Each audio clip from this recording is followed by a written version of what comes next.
Our story picks up today on the road. Wise men from the east came to Jerusalem, says the gospel reading. And through most of the story, everything is going a conventional way for these wise men. It's the same road that they've been on before. The wise men are probably astrologers, which is a practice forbidden by the Old Testament. And they're probably also members of the king of Persia's court, which is now in Iran. And they follow this star. And as they're following it, they follow the same path that powerful people always follow. So the first thing they do is that they go straight to the capital. And they follow the usual road of power and access to the local king. Now, here's the part of the story I find funny. Have you ever just stuck your foot in your mouth? I mean, just said something and immediately regretted it. Okay, that's probably how these wise men kind of felt after they walked into King Herod's office and said, "Where is the new king of the Jews?" It's not a wise thing to walk up to the current king and ask where the new king is. It's kind of like walking into the Oval Office and asking President Trump where Barack Obama is. It's just bound to irritate people. And Herod is not just irritated, but he's also dangerous. He's called Herod the Great, but it's interesting what passes for greatness in this world. Herod would have 3 of his own sons murdered over the course of his reign. Yeah, he built big buildings, but there's blood on his hands.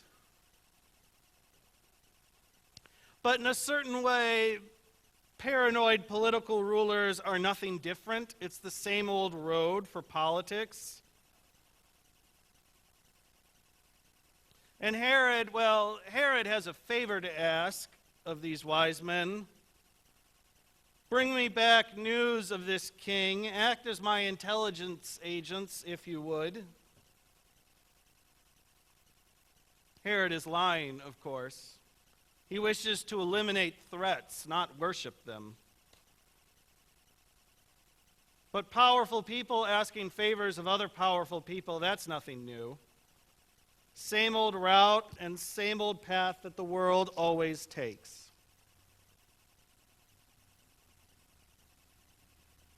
And Herod's fear and paranoia, well, that makes all of Jerusalem afraid too.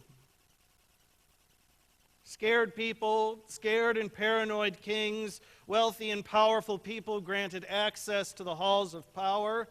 It's the same old road we've all traveled before.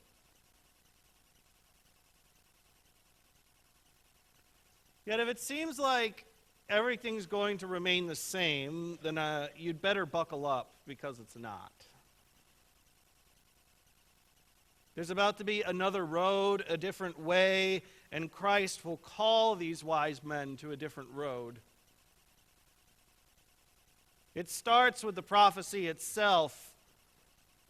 The wise men went to Jerusalem because, of course, new kings are born in the capital. But instead, they find the new king isn't there at all. Instead, the king is in a tiny little village called Bethlehem. It's like going to Washington to look for the president, only to find that he set up shop in the inner city or in Appalachia. It's not the same old path. It's not the same old road. It's a different road. And if you were paying attention Christmas Eve, then you know that the place these wise men find this new king is not a palace, but not great accommodations. And he isn't born to nobility, but he's born to Mary, who's a Judean peasant.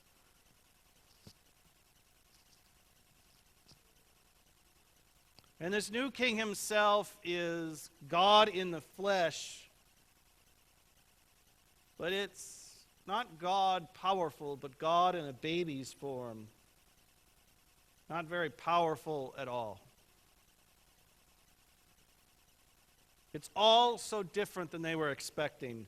It's not the same road. It's not the same old path the world has taken. It's a different path and another road. The earliest name for the Christian religion was not Christianity, but was called the Way. I know it sounds a little cheesy or like a Netflix special on a cult. But those earliest Christians, I think, were onto something. Because when we encounter this living God, when we encounter this Jesus Christ, we are called to go by a different way.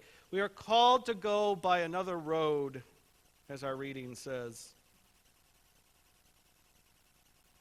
We find that we are called to go by another road that embraces weakness, acts for concern for our neighbor, even the neighbor we are afraid of or suspicious of or just plain can't stand. In all this, because God offers us grace and life.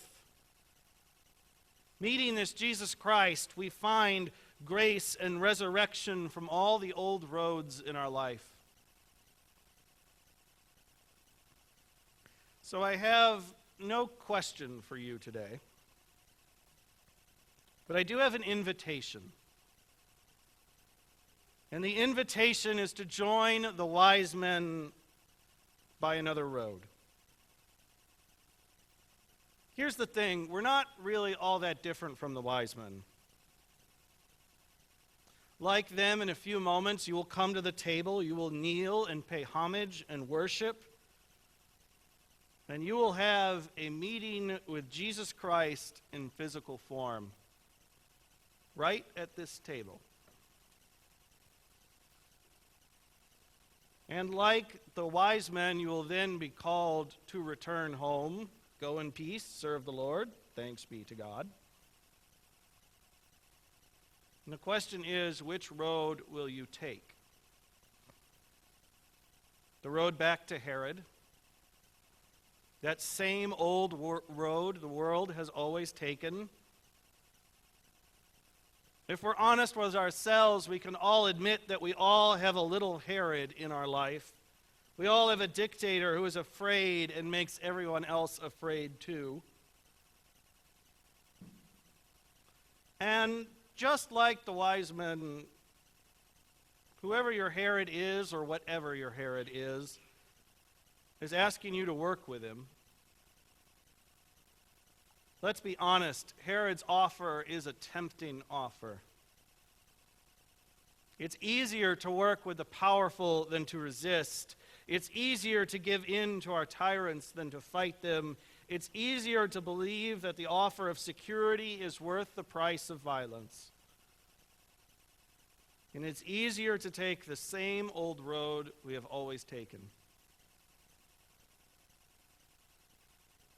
Yet, also like the wise men, we have been warned and promised. May not have come in a dream, but it comes nonetheless. Our warning is this: working with Herod will not work. Taking the same old path will achieve nothing. Taking the same old road, working with Herod, it will not grant us true grace and will not grant us true peace. Accommodating your Herod, whether it be the politicians in your life or the drugs or the grudge that you are so carefully nurturing, will not grant us any actual peace. And the promise is this: